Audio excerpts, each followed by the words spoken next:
Notre invité aujourd'hui est le président du Burkina Faso, le capitaine Ibrahim Traoré. Votre Excellence, bonjour et merci beaucoup d'avoir accepté notre invitation. C'est un grand honneur de vous avoir sur notre plateau. Alors, hier, vous avez assisté au défilé du 9 mai. Quelles sont vos impressions? Alors, bonjour et merci. Donc, nous sommes là, ici en Russie, donc, pour la commémoration du 80e anniversaire donc, de la victoire sur le nazisme.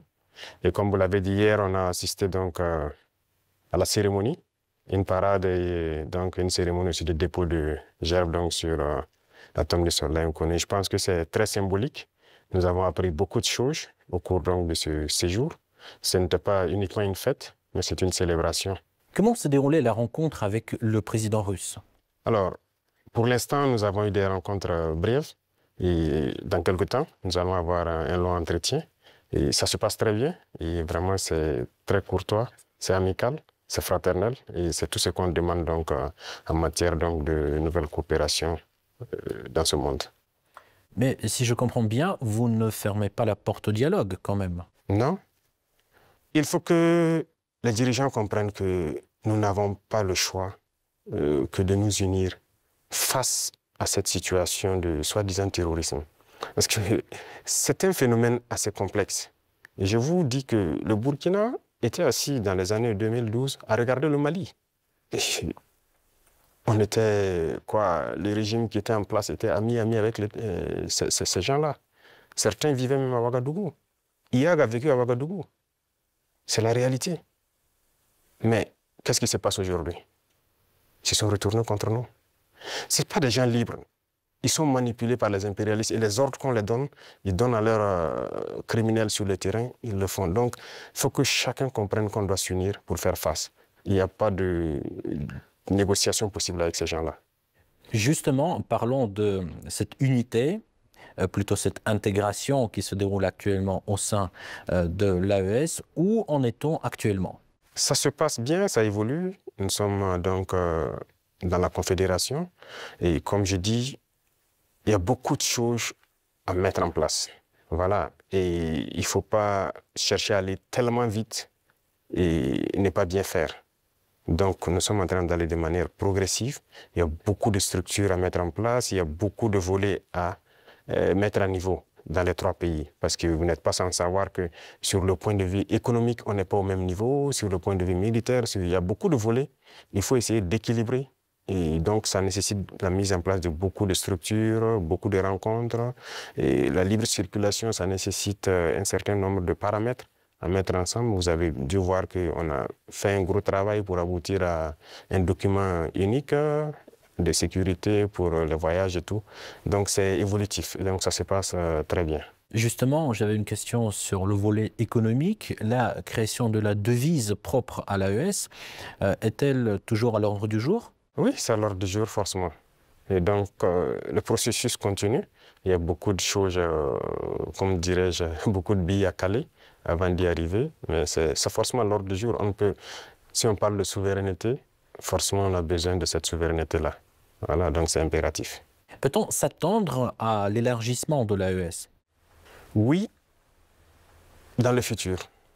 Mais pour l'instant, comme j'ai dit, nous devons harmoniser nous-mêmes beaucoup de choses, mettre en place vraiment les bases, parce qu'il y aura beaucoup de protocoles additionnels, si vous le constatez, pour harmoniser nos politiques, que ce soit les politiques diplomatiques, économiques, voilà. Il y a beaucoup de politiques à harmoniser avant de permettre à ce que quelqu'un puisse s'ajouter. Mais y a-t-il déjà des pays qui s'intéressent à votre format? Oui, des pays s'intéressent.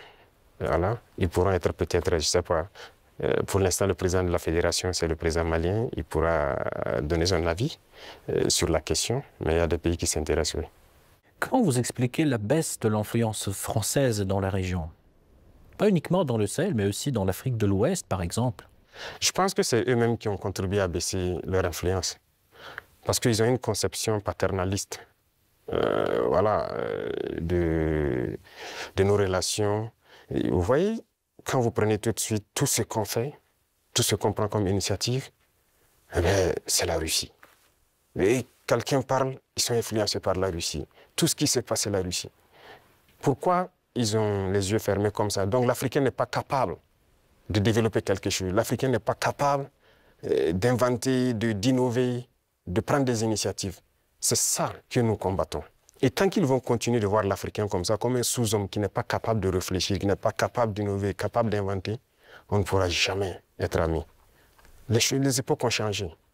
Donc, c'est la vision même qu'ils ont du noir. Il faut qu'ils arrêtent ça. Parce qu'en nous traitant comme ça, c'est comme s'ils voient le noir comme un sous-homme. Et aujourd'hui, plus que jamais, je me rends compte qu'ils ont conditionné l'esprit, surtout des Africains. Donc, vous pouvez participer beaucoup à éveiller les consciences de la jeunesse pour que les gens comprennent comment fonctionne le monde et ne pas se laisser embarquer par ces gens-là. Ma toute dernière question, juste pour conclure sur une note positive, quelles sont les perspectives des relations entre la Russie et le Burkina Faso selon vous? Beaucoup de perspectives à venir. Et comme je l'ai dit, avec la parade que j'ai vue, je pense qu'il y a une très bonne coopération. Parce que c'est bien, actuellement, nous payons du matériel, mais il faut qu'on développe l'industrie militaire, par exemple. Et la Russie peut contribuer beaucoup. Et vous savez que la Russie, il y a beaucoup de scientifiques, de savants, qui sont russes. La preuve, on vient de quitter dans l'université de Mendeleev. Ils peuvent nous accompagner beaucoup dans la formation pour aussi prévaloir, parce que chez nous, nous avons des jeunes talents, des génies qui arrivent à créer des choses, mais il leur manque l'apport mathématique, la science pour pouvoir améliorer ce qu'ils font. Et donc la Russie peut nous aider beaucoup dans ce domaine. Ça va nous aider sur le volet militaire, sur le volet industriel, parce que ce sont les machines qui font marcher le monde. Et aujourd'hui, la technologie qui est là, que ce soit l'informatique et les réseaux, la télécommunication et tout, sur ce volet, la Russie est en train de beaucoup collaborer.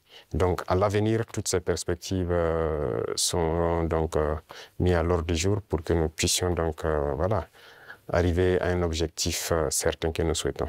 Votre Excellence, merci beaucoup pour cet échange très intéressant et très enrichissant.